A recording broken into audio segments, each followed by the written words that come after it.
देखिए हर खबर यहीं पर, सब्सक्राइब कीजिए TV9 भारतवर्ष।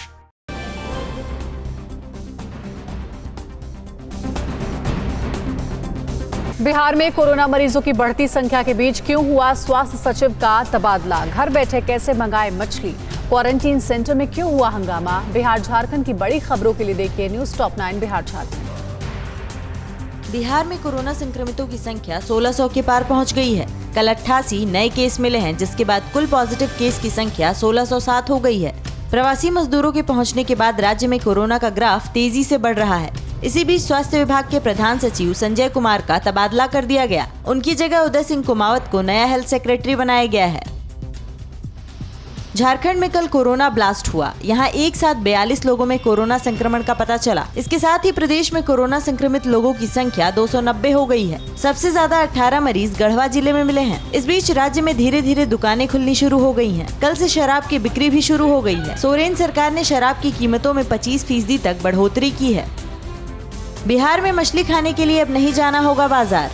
मोबाइल ऐप पर ऑर्डर करके मछली अपने घर मंगा सकते हैं। डिलीवरी का समय सुबह 6 से 9 बजे के बीच रखा गया है और इसके लिए कोई चार्ज नहीं लिया जाएगा। कृषि मंत्री प्रेम कुमार ने बताया कि इस साल बिहार में बड़ी मात्रा में मछली का उत्पादन हुआ है और मछली पालकों को बाजार मुहैया कराने के लिए ये व्यवस्था की गई है।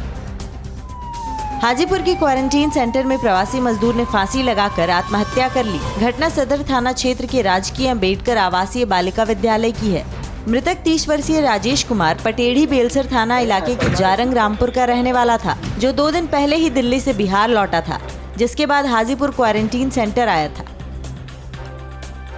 बिहार के कैमूर में जमीन विवाद में फायरिंग करने वाले आरोपियों को गिरफ्तार करने पहुंची पुलिस टीम पर ग्रामीणों ने हमला कर दिया। जमीन से मिट्टी निकालने को लेकर 2 पक्षों में मारपीट और फायरिंग हुई थी, जिसमें 4 लोग घायल हुए थे। जब पुलिस कार्रवाई के लिए पहुंची तो बवाल हो गया और पुलिस पर भी लोगों ने हमला कर दिया। पुलिस ने इस मामले में 6 लोगों को गिरफ्तार किया है। बिहार के दरभंगा में क्वारंटीन सेंटर में प्रवासी मजदूरों के 2 गुटों में जमकर मारपीट हो गई। घटना सोनपुर पघारी में स्थित ठीका मध्य विद्यालय की है, जिसे क्वारंटीन सेंटर बनाया गया है। आपसी वर्चस्व को लेकर मजदूरों के 2 गुटों में बहस शुरू होने के बाद झड़प होने लगी। दोनों गुटों में जमकर लाठी डंडे चले। झड़प में कई लोग घायल हो गए। गया में भी क्वारंटीन सेंटर में जमकर हंगामा और मारपीट हुई। बरोरा पंचायत के मध्य विद्यालय रौठा मठ में एक प्रवासी मजदूर और रसोइये के बीच रसोई घर में हाथ पैर धोने को लेकर विवाद हो गया। इसके बाद मामला गाली गलौज से होते हुए मारपीट तक पहुंच गया। 2 गुटों के लोग एक दूसरे पर हमला करने लगे। पुलिस के पहुंचने पर मामला शांत हुआ। कोरोना बंदी के बीच श्रवण कुमार बनी इस बेटी की मदद के लिए दरभंगा जिला प्रशासन आगे आया है। ये बेटी अपने बीमार पिता को साइकिल पर बिठाकर गुड़गांव से दरभंगा लेकर आई थी।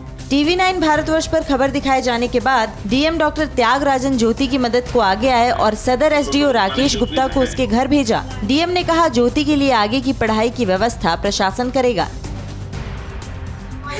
पटना सिटी के अगमकुआं थाना क्षेत्र में एक मकान के 3रे फ्लोर से 2 साल का बच्चा रेलिंग से सड़क पर जा गिरा। इस दौरान बच्चे की मां रसोई में खाना बना रही थी। बच्चा सड़क पर गिरकर तड़पने लगा, लेकिन काफी देर तक रास्ते से गुजर रहे लोग सिर्फ तमाशबीन होकर देखते रहे। पूरी वारदात घर के बाहर लगे CCTV कैमरे में कैद हो गई। बच्चे को गंभीर हालत में अस्पताल में भर्ती कराया गया है।